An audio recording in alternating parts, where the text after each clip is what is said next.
They're going great here, right, the off season.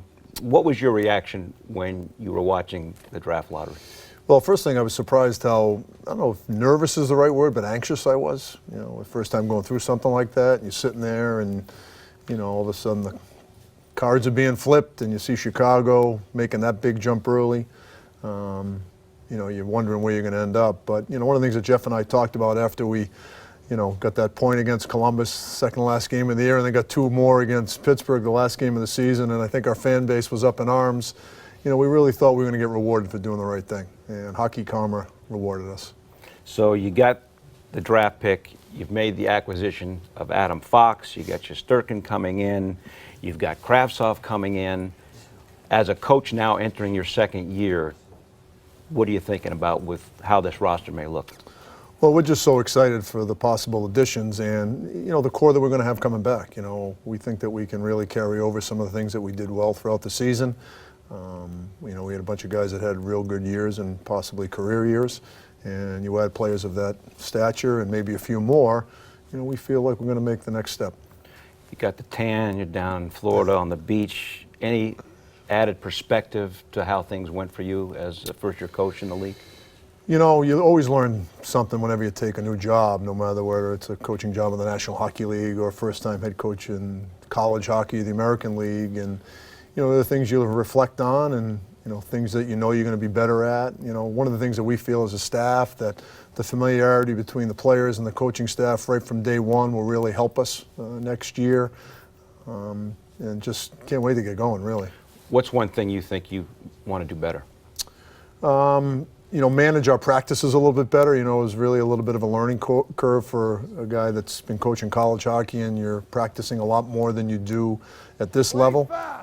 Some of the things that I think that we need to spend a little bit more time on throughout our practices, I think we'll do a better job of that next year. And you know, but I really believe that the familiarity with our players and understanding each player, not only on the ice but off the ice, will go a long way in having us have a better season.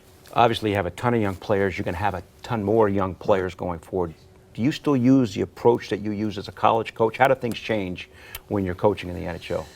You know, the approach doesn't really change because, you know, no matter what level you're at, it's about managing people and motivating people. And, you know, your roster, whether you got guys from the age of 18 to 22 like you do in college or 18 to 37 as you do in the National Hockey League, it's figuring out how to coach everybody and make them the best player they can possibly be and how to push their buttons. So, you know, everybody, it's a question I get asked a lot, obviously, and it's an obvious question that wasn't a unique question. I thought I only asked unique questions. You do.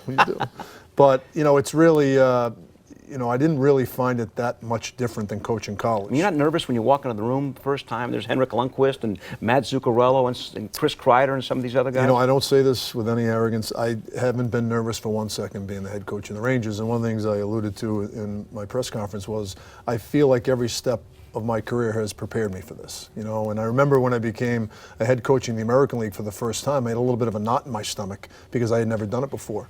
And I was really surprised when I took this job and, you know, going to the press conference and going to training camp, I never had that knot in my stomach.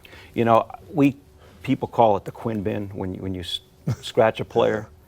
But what's interesting is that, you know, you have a relationship with Kevin Shattenkirk and you were able to handle that without seemingly an unhappy player who you have a close personal relationship with. Right. It seems every time that you put somebody into that type of situation, they came back a better player.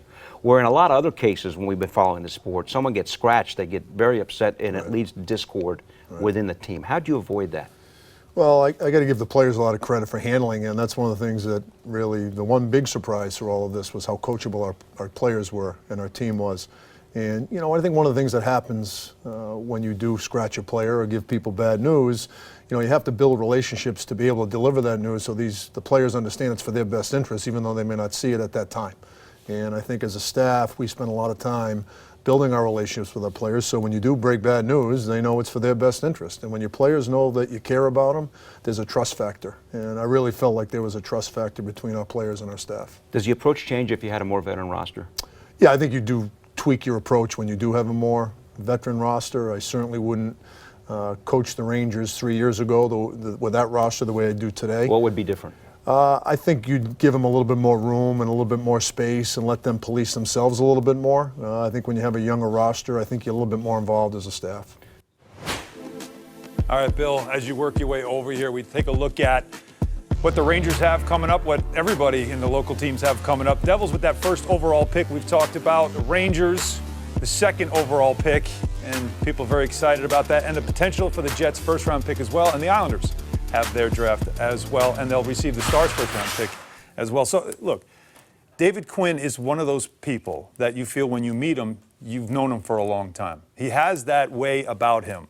Every franchise needs a face.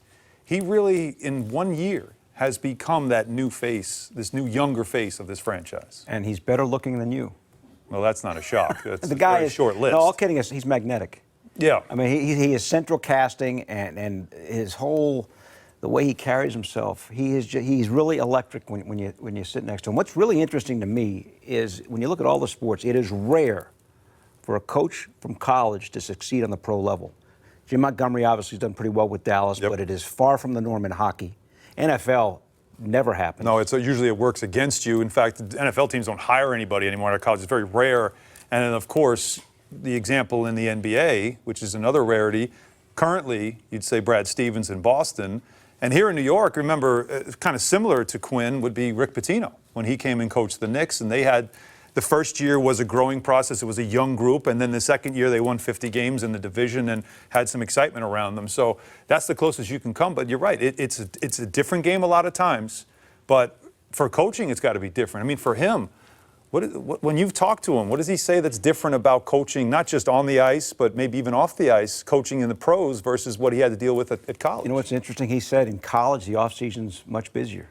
You got to worry about fundraising. Recruiting. You got to worry about recruiting. Yeah. And right now, obviously, the Rangers are doing a lot of things, but he's got a lot of help with Jeff Gorton and the scouting staff.